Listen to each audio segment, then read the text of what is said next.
আমি রমজান মাসে দিনের বেলায় আমার স্ত্রীর সাথে ফিজিক্যাল ইন্টিমেসিতে চলে গেছে ভুল করে ফেলছি। আমরা জানি যে রমাদানে আমরা কিছু কাজ করতে পারি না।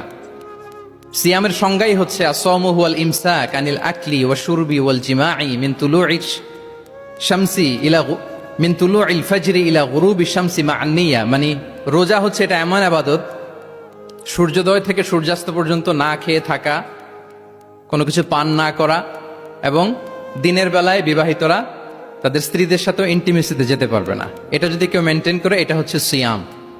তো সাহাবী বলে, ইয়া রাসূলুল্লাহ, আমি তো শেষ, আমি তো দিনের বেলা ভুল করে ফেলছি, আমি তো আমার স্ত্রীর সাথে মেলামেশা করে ফেলছি, এখন কি করব? তো এটার আবার একটা বড় পেনাল্টি আছে। আপনারা যারা জানেন যে ইচ্ছাকৃত রোজা ভাঙলে কাজাও করতে হয়, কাফারাও দিতে হয়। কাজা মানে একটা রোজার জন্য একটা রোজা, আর কাফারা মানে হচ্ছে আরো 60টা রোজা রাখতে হবে।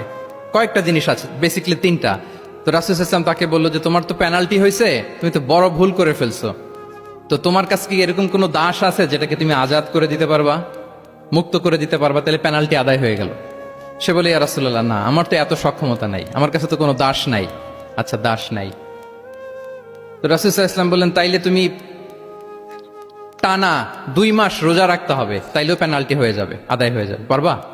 সে বলে, ইয়া রাসূলুল্লাহ, 2 মাস রোজা রাখা তো এটা কঠিন হয়ে যায়, ইটস নট এ জোক। টানা 60 দিন কি করে রোজা রাখে? তো রাসূল সাল্লাল্লাহু আলাইহি ওয়াসাল্লাম বললেন, এটাও পারবো না, তাহলে 60 জন মিসকিনকে খাবার খাইয়ে দিতে হবে এজ এ পেনাল্টি। এটা বড় অন্যায় করে ফেলছো, 60 জন মিসকিনকে খাবার খাওয়াবে, এটা পারবা? সে বলে, ইয়া রাসূলুল্লাহ, এটাও পারবো না। তাহলে কয়টা অপশন দিয়েছিলেন রাসূল সাল্লাল্লাহু আলাইহি ওয়াসাল্লাম? আওয়াজ করে বলেন তো কয়টা?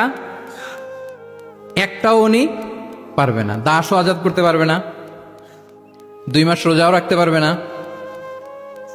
60 জনকে খাওয়াতেও পারবে না। তো রাসূল সাল্লাল্লাহু আলাইহি ওয়াসাল্লাম বললেন, কিছুই যখন পারবে না, কি আর করা, যাও একটু অপেক্ষা করো, দেখি কি করা যায় তোমাকে নিয়ে। তো রাসূল সাল্লাল্লাহু আলাইহি ওয়াসাল্লাম অন্যান্যদের প্রশ্নের উত্তর দিচ্ছিলেন, সময় যাচ্ছে, হঠাৎ করে রাসূল সাল্লাল্লাহু আলাইহি ওয়াসাল্লামের দরবারে 1 ঝুড়ি সাদাকার খেজুর আসলো, 1 ঝুড়ি। তো সাদাকার 1 ঝুড়ি খেজুর দেখে রাসূল সাল্লাল্লাহু আলাইহি ওয়াসাল্লাম বললেন, ওই ব্যক্তিকে ডাকো যার কিছু নাই, কিছুই করতে পারবে না। ডেকে আনা হলো।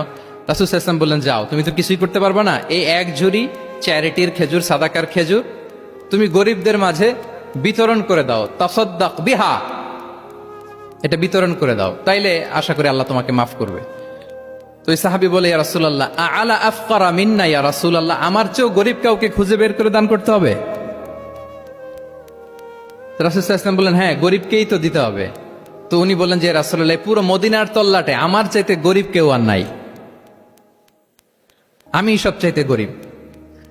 ফাদাহিকা রাসূলুল্লাহ হাত্তা বাদাত আনিয়াবু।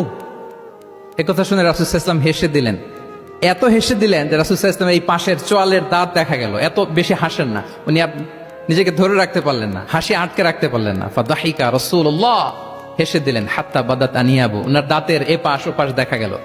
তো রাসূল সাল্লাল্লাহু আলাইহি ওয়াসাল্লাম বললেন, যাও, দাস মুক্তি করতে পারবো না, 2 মাস রোজাও রাখতে পারবো না, তারপরে 60 জনকে খাবারও খাওয়াতে পারবো না, এখন দিলাম চ্যারিটির 1 ঝুড়ি খেজুর, এটা গরিবদের মধ্যে দান করে দাও। তুমি বলো যে তোমার চেয়ে গরিব আর কেউ নাই, তো কি করা, যাও, তুমি তোমার ফ্যামিলি নিয়ে এটা খাও,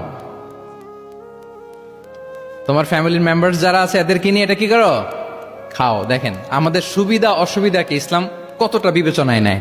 আসছিল পেনাল্টি দিতে, কথা বুঝতেছেন আমার? ওই সাহাবী রাসূল সাল্লাল্লাহু আলাইহি ওয়াসাল্লামের কাছে আসছিল কি দিতে, পেনাল্টি, এখন নিয়ে গেল কি, 1 ঝুড়ি। আল্লাহু আকবার পড়বেন না?